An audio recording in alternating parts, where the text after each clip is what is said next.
Indiana Jones. Aaron.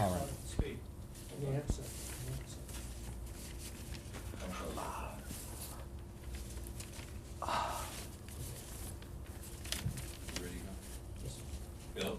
Yeah. Here we go. 3, 2, 1, speed. Movie television continues with our look at Sidney Lumet's Running on Empty. We join River Phoenix, who is Danny Pope. First of all, I compliment you on your work with Sidney Lumet in Running on Empty. And I thought, River, there was something interesting with all the work, television, commercials, feature films you have done so far in your life. Aren't you about to celebrate your 18th birthday? Yeah. Happy birthday in advance. Thank you so much. I mean, I don't know of many people who will remember my birthday, and that's really nice of you. And you have a large family, and I hope they all remember. Of course. Lots of gifts from your brothers and sisters and parents. Yes, indeed. I wanted to point something out. Sure. With all of that work, Sidney Lumet, who was himself a child actor in the Yiddish Theater in New York, through the golden days of CBS television drama, is a teacher, and we know a distinguished filmmaker, often referred to as the reluctant auteur, or the filmmaker with a conscience. Sidney Lumet taught you things, technically, about the camera, the lack of self-consciousness, and the actor's awareness of where the camera was at all times. How did that come about, River? He taught me that? I thought it was something that you said Sidney Lumet had given you that other directors so far might not have given you.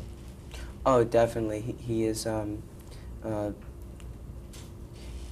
very spontaneous in his directing and calls for that in the acting, you know, and there's not a lot of repetitive stuff, a lot of takes. I mean, it's very organic, I feel, and what's the word? Candid. I think, you know, pretty early on. I mean, you don't get to 4 takes with Sidney, which is really nice, and most of them are 2, 1, and he's really, really good. And let me ask you something else about the actor working and being aware of the progress of his own work. When you and Richard Benjamin were working together on Little Nikita with Sidney Poitier, Richard Benjamin, who you described as a nice guy, very calm, very quiet on the set, was reluctant to show you the rushes, or for people who aren't in the film industry, the previous day's work. Sidney Lumet was very happy to show you and the other cast members the rushes. Are there advantages, River, to seeing the rushes for the actor? You know, it really depends on the character and the role that you're playing. In Nikita, it was appropriate because Jeff is supposed to be completely disillusioned with his whole life, completely torn in between this and that, and the rug basically has been pulled out from under him, and that's kind of the feeling I get when I don't see rushes. And I spoke to Richard beforehand about that, and he let me see 2 scenes in rushes, and that was fine. I was very, you know, happy because it was appropriate for the role.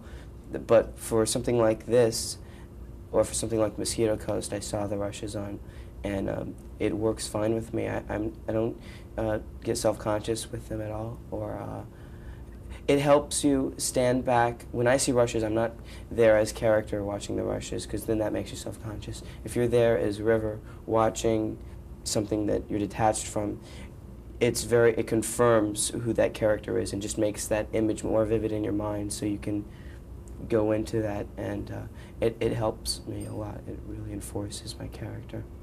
One of the reasons that Running on Empty touches the heart and the emotions is the on-screen reality of the relationship between Christine Lahti, Judd Hirsch, and River Phoenix as the son. What did you know about Christine Lahti, first of all, before you began this movie? What did you know about the woman and the actress? I didn't know much about the woman. I knew, well, I heard a lot about, you know, all the guys I'd ever known, like, oh, Christine Lahti, Jesus, you're working with Christine Lahti? Housekeeping was something that hadn't come out yet, and I had seen her part that she, what was that with Goldie Hawn and Swing Shift. Swing Shift. Jonathan Demme. Yeah, I had seen that, and I had saw something else on cable. I forget the name of the film now, which is awful of me. But well, I mean, everyone refers to her as being like a great actress, you know, and so my hopes were already right there as far as being secure with, you know, who was playing my mom, so I was really And Judd Hirsch? And Judd, I grew up watching Judd practically. Whenever we had a television around and we could get the local station, we would flick on Taxi. In fact, recently, the only station we get now where we live is, it's all fuzzy and messed up, but we get it, and we're there at a certain time every night to watch Taxi, and it's great seeing Judd on Taxi. I love that. That show slays me. But anyway, Judd was great to work with, and I'd known that he was versatile as far as an actor and wasn't just a sitcomster, that he also had done Ordinary People and, you know, a lot of different films, and I was really confident, and especially after the first 2 weeks of rehearsal, we all meshed and blended so well together. The chemistry was really good, and communication was really good, and it was really good, so I was really happy.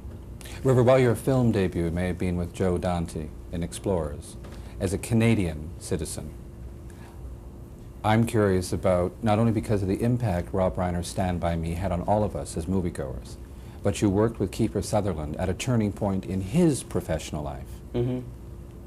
Was there a friendship? Have you spoken to each other since that movie? The last time Kiefer and I spoke was on looping for Stand By Me, I think. Or no, actually, I met him in a restaurant in Los Angeles somewhere.